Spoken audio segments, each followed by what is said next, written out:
जब जब होई धर्म के हानि अबाढ़हि असुर अधम अभिमान। धर्म की हानि होती है, राक्षसों का बाढ़ आ जाता है, तो कौन सा शरीर परमात्मा रखता है? बोले तब तब प्रभु धरी विविध शरीरा हरि कृपा निधि सज्जन पीरा। अब ध्यान दीजिएगा, थोड़ा बारीक है। भगवान उस वक्त कौन सा शरीर पकड़ते हैं? विविध शरीर, यानी कच्छप अवतार हो सकता है, मत्स्य अवतार हो सकता है, नरसिंह अवतार हो सकता है भगवान का। पूछा गया, ए बाबा तुलसी, ये मनुष्यावतार कब होता है?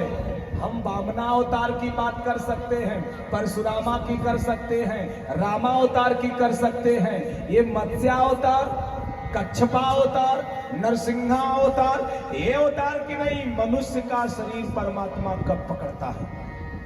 अब गोस्वामी जी से गूढ़ प्रश्न पूछा गया।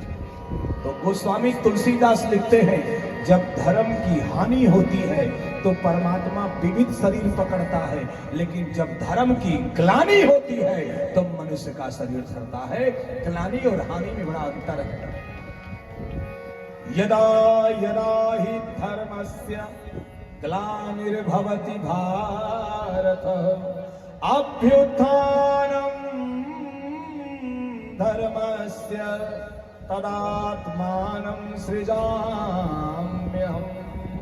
ग्लानि पे अवतार होता है, इसलिए बाबा तुलसी लिखते हैं कि अतिशय देखी धर्म के ग्लानि, अतिशय देखी धर्म के ग्लानि, परवश भीतर धराया कुलानि, परवश भीतर धराया कुलानि, परवश भीतर धराया कुलानि, परवश भीतर धराया कुलानि। धर्म की हानि पर मत्स्यावतार होता है, धर्म की हानि पर नरसिंहावतार होता है, धर्म की हानि पर कच्छपावतार होता है, लेकिन धर्म की ग्लानि जब रावण जैसा महापंडित, रावण जैसा वेदों पर भाष्य लिखने वाला, रावण जैसा ब्रह्मा का पड़पोता, ब्रह्मा जी के बेटे का नाम था पुलस्त्य, पुलस्त्य के बेटे का नाम था विशेषर्वा, और विशेषर्वा के बेटे का नाम रावण। आप क्या समझते हैं? राक्षस कुल में पैदा था ना, ब्रह्म कुल में पैदा था। ब्रह्मा का पड़पोता था रावण, सामान्य नहीं था। वेदों पर भाष्य लिखा उसने। ब्रह्मा जी वेद मंत्र पढ़ते थे और भगवान शंकर रावण में पुजवाने जाते थे लंका में रावण के, इतना विद्वान था। जब ऐसा विद्वान अनर्थ करता है, जब ऐसा महापुरुष होने के बाद भी गलत काम करता है, तब यहाँ धर्म की ग्लानि होती है।